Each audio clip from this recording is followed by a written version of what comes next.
नमस्कार, गुरु प्रणाम। मैं विज्ञात गुरु प्रेरणा की इस नई कड़ी में आपका फिर से स्वागत करता हूँ। ओम नमः शिवाय। जब भी भगवान शिव की आराधना का जिक्र आता है, यही मंत्र सबसे पहले जबान से निकलता है। शिव, जो हिंदू आस्था के प्रतीक माने जाते हैं, जिन्हें सारा जगत आशुतोष, आदि गुरु, आदि योगी, भैरव, भूतेश्वर, गिरिजापति, जगदीश, कैलाशपति, कैलाशनाथ, केदारनाथ, लोकपाल, महादेव, महाकाल, माहेश्वर, नटराज, नीलकंठ, ओमकार, रामेश्वर, पशुपति, रुद्र, शंकर, शंभु, सोमेश्वर, त्रिलोकपति, उमापति, विश्वनाथ जैसे अनेक नामों से पुकारते हैं। वहीं इन नामों में से सबसे प्रिय नाम को अगर चुना जाए तो वो नाम भोलेनाथ ही निकल के आता है। कहते हैं कि शिव बहुत आसानी से कम तपस्या या कम पूजा करने से ही प्रसन्न हो जाते हैं। शिवलिंग पे जल चढ़ाने भर से ही शिव अपने भक्तों के कष्टों को हर लेते हैं। तो आखिर शिवलिंग पे जल चढ़ाने का मर्म क्या है, कारण क्या है, इसके पीछे की कहानी क्या है, आखिर शिवलिंग पे जल क्यों चढ़ाया जाता है? आज की चर्चा इसी विषय पे है। शिव अर्चना के संबंध में कई पौराणिक विधियां चलती आ रही हैं। जैसे शिवजी का बेलपत्र से, कच्चे दूध से, तिल से, सुगंध से, चंदन से अभिषेक करना चाहिए। परंतु शिवलिंग पे जल अर्पण करना ही सबसे प्रमुख, सरल और उपयुक्त विधि मानी जाती है। इसी संबंध में एक कथा बड़ी प्रसिद्ध है। जब असुर और देवताओं द्वारा अमृत प्राप्ति की लालसा से नाग की रस्सी बनाकर समंदर का मंथन किया जा रहा था, तब सांप के मुख से जहरीली फुंकार निकल रही थी। वहीं सागर को मथने से उसका छुपा हुआ जहर निकलने लगा, जिसकी वजह से वहां भी जहर की गर्म लपटें उठने लगी। वातावरण इतना गर्म और विषैला हो गया कि वहां रुककर समुद्र मंथन मुश्किल होने लगा। असुर और देवता दोनों ही बड़ी असमंजस में थे कि अगर समुद्र मंथन रोका गया तो जिस अमृत को पाने के लिए मंथन किया जा रहा है, वो कार्य तो पूरा होगा नहीं, अपितु ये विष सारे संसार में फैल जाएगा और उसे नष्ट कर देगा। इस विष का समाधान करना ना देवताओं के वश की बात थी, ना असुरों के। अमृत सब पाना चाहते थे, पर इस विष को कोई नहीं पाना चाहता था, ना ही इसमें उनका सामर्थ्य ही था। इसी समस्या को लेके सब शिवजी के पास पहुंचे। शिवजी को असुर भी बहुत मानते थे और देवता भी बहुत मानते थे।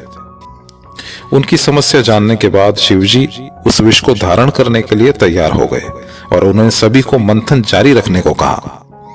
शिव के नाम का अर्थ ही कल्याण है, इसीलिए उन्हें कल्याण करने वाला देवता भी कहा जाता है।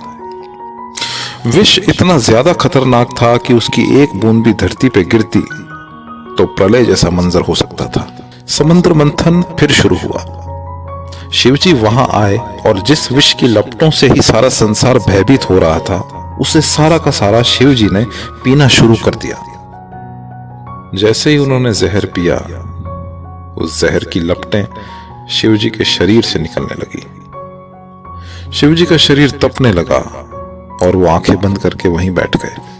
कहा गया है कि शिवजी के विष पीने के कारण शरीर से जहर के प्रभाव से इतना पसीना निकलने लगा कि इससे दो नदियां बहने लगी। एक तरफ नर्मदा, जिन्हें शिव तलैया भी कहा जाता है। नर्मदा को शिव की पुत्री के रूप में भी पहचाना जाता है। वहीं कुछ पसीना पश्चिम की तरफ आगे गंगा में आके मिल गया, जिसे सोनभद्र के नाम से जाना जाता है।